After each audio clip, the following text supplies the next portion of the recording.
Okay friends, we are back, and I have loosened this nut here, as I said just before. Basically unscrew that off of the tailpiece. Gotta get the jack, which is then exposed. You don't actually have to take off that nut yet, just poke that whole thing right inside. Let it fall gently, as I just did not. Grab the blade once again, and now we got the whole thing is loose in there. Now we only have to make sure we don't ruin the bobbin wire connection to the bracket. So I'm going to put that on here and hold it together. Now what you're going to hear is these springs inside, which is the key, sometimes most confusing part of getting these set up properly, but the key in terms of orienting the pickup height and angle to the appropriate position.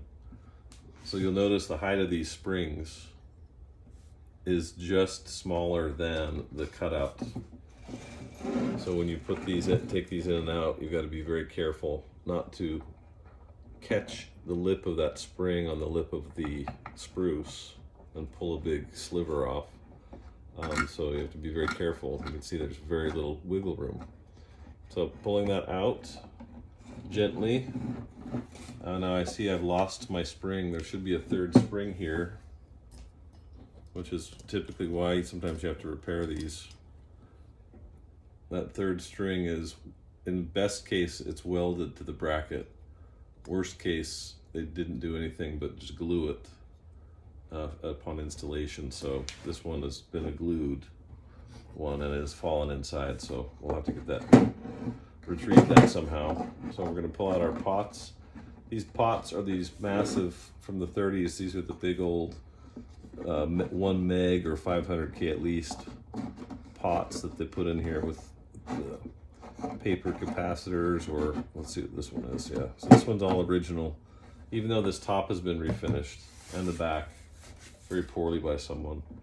At least they kept everything intact on the inside. So this is really rare, guys, by the way. Normally all these have gone the way of the world and have been replaced with some of the there's a guy in the UK named Colin at ccpickups.com. He makes really great replicas of these, and they look exactly like this one, which I showed.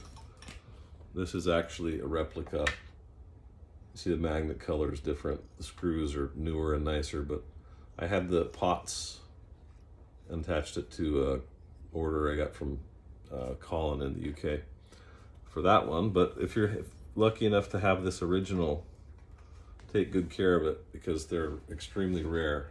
If you go on Reverb and you might see one of these per year, and it might cost you $3 just to buy the whole harness intact. So it's a really cool design. It's got this port, like I said, for the jack.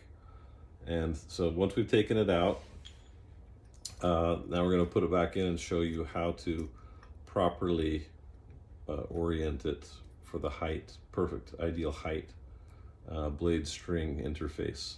So I'm going to pause here and get ready for that next part of the video, but I wanted you to see these out in the wild, so to speak. Okay, so tune back soon.